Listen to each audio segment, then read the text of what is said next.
আড়াইহাজারে আইনশৃঙ্খলা মতবিনিময় সভায় চিহ্নিত মাদক ব্যবসায়ীর আত্মসমর্পণ।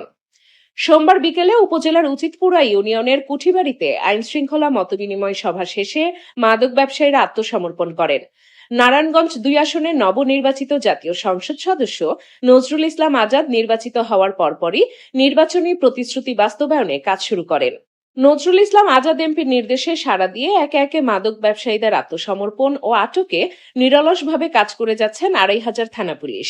এরই ধারাবাহিকতায় সোমবার বিকেলে এলাকার চিহ্নিত মাদক ব্যবসায়ী আব্দুল মান্নান ও সাইদ অপরাধের পথ ছেড়ে স্বাভাবিক জীবনে ফেরার প্রত্যয়ে আনুষ্ঠানিকভাবে পুলিশের কাছে আত্মসমর্পণ করেন।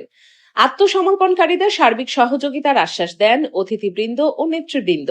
এ সময় আড়াইহাজার উপজেলা বিএনপির সভাপতি ইউসুফ আলী ভুইয়া, সাধারণ সম্পাদক মোহাম্মদ জুয়েল আহমদ জুয়েল, নারায়ণগঞ্জ জেলা পুলিশের সহকারী পুলিশ সুপার গ সার্কেল মেহেদি ইসলাম, আড়াইহাজার থানার অফিসার ইনচার্জ মোহাম্মদ আলাউদ্দিন, স্থানীয় নেতৃবৃন্দ, সর্বস্তরের জনসাধারণ উপস্থিত ছিলেন।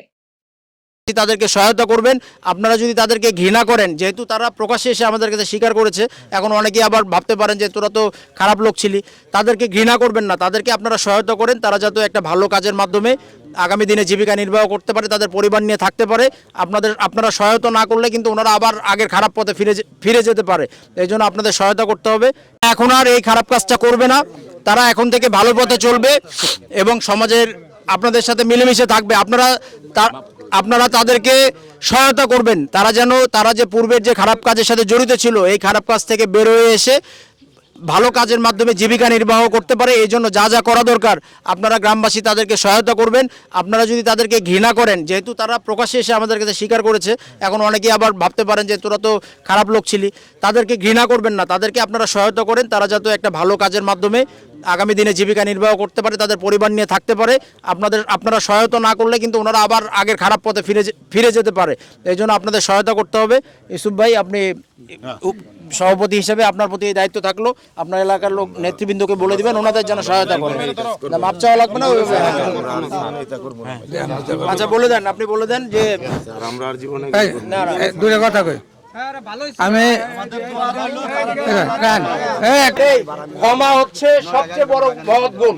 আর দেখেন, ওনারা মানুষ তো ভুল ত্রুটির ঊর্ধ্বে কেউ আছে? সবারই ভুল ত্রুটি আছে।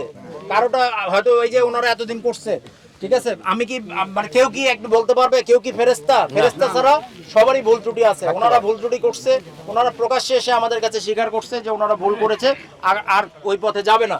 তো আমাদের কিন্তু ওনাদেরকে সুযোগ দিতে হবে ভালো হওয়ার। না হইলে ওনাদের যদি আমরা সুযোগ না দেই, তাহলে এখন যারা এখনো এই পথে আছে তারা কিন্তু আর এই সুযোগটা কাজে নিবে না। সুতরাং ওনাদেরকে আপনারা সুযোগ দিবেন, স্থানীয়ভাবে ওনারা যেন সৎভাবে ভালো কাজের মাধ্যমে জীবিকা অর্জন করতে পারে, সেই ব্যাপারে আপনারা যারা স্থানীয় নেতৃবৃন্দ আছেন এবং গ্রামবাসী আছেন সবাই ওনাকে সহায়তা করবেন। সহায়তা করবেন তো? ঠিক আছে, ধন্যবাদ আপনাদের সবাইকে। কেউ ওনাদের সাথে খারাপ ইয়ে করবেন না। হ্যাঁ, কেউ ওনাদের সাথে খারাপ কোনো কিছু করবেন না কেউ ওনাদের সাথে, ঠিক আছে? ধন্যবাদ। আমার বাড়ি থেকে লুট অনেক কিছুই করছে, আপনি মারছে, আপনি এলাকাবাসীর লোকের ঘরে জিজ্ঞাসা দেখবেন। আমি কিন্তু এগুলি করি নাই, কোনো সময় করি নাই। এই আলমগীর আমার লোক পড়াইছে, আমরা করতাম, এরপর আমি জড়িত থাকতাম না দেখিয়া আমার বাড়িতে অনেক কিছু হামলা টামলা অনেক হয়েছে। হ্যাঁ, আওয়ামী লীগ ক্ষমতা ছিল, হ্যাঁ অনেক কিছু ছিল, কিন্তু হ্যাঁ আমরা অনেক জোর জুলুম করছে। আমরা বিএনপি করছি স্যার, নাইতে জিজ্ঞাসা দেখেন, এলাকাবাসী সবাই জিজ্ঞাসা দেন, আমরা অনেক ভালো ছিলাম। আমরা কোনো কেউ 2 টাকার ফিল আপ করি নাই কোনো সময়। আমার নিয়ে যাওয়া হয়েছে জোর করে, আমি কোনোদিন এরকম ছিলাম না।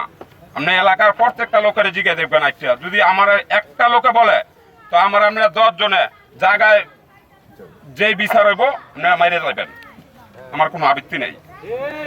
আর আমি যদি কোনো সময় খারাপ কাজের লগে আর কোনো সময় জড়িত থাকি, তো আপনারা 10 জনে সবাই মিল্লা জায়গার মধ্যে আপনারা ডেট করে নেবেন, কোনো সমস্যা নাই। আর এই সিলিন্ডার অনেক লাগিয়া আমি অনেক লোকের কাছে গেছি, কিন্তু কেউ আমার আশ্রয় দেয় নাই। এই আলমগীর ভাইয়ের সাথে আমার বাতিদারে দিয়া অনেক কথা কয়া, তো এই আলমগীর ভাই আমার এই সিলিন্ডার যোগাযোগ ব্যবস্থা করে দিছে।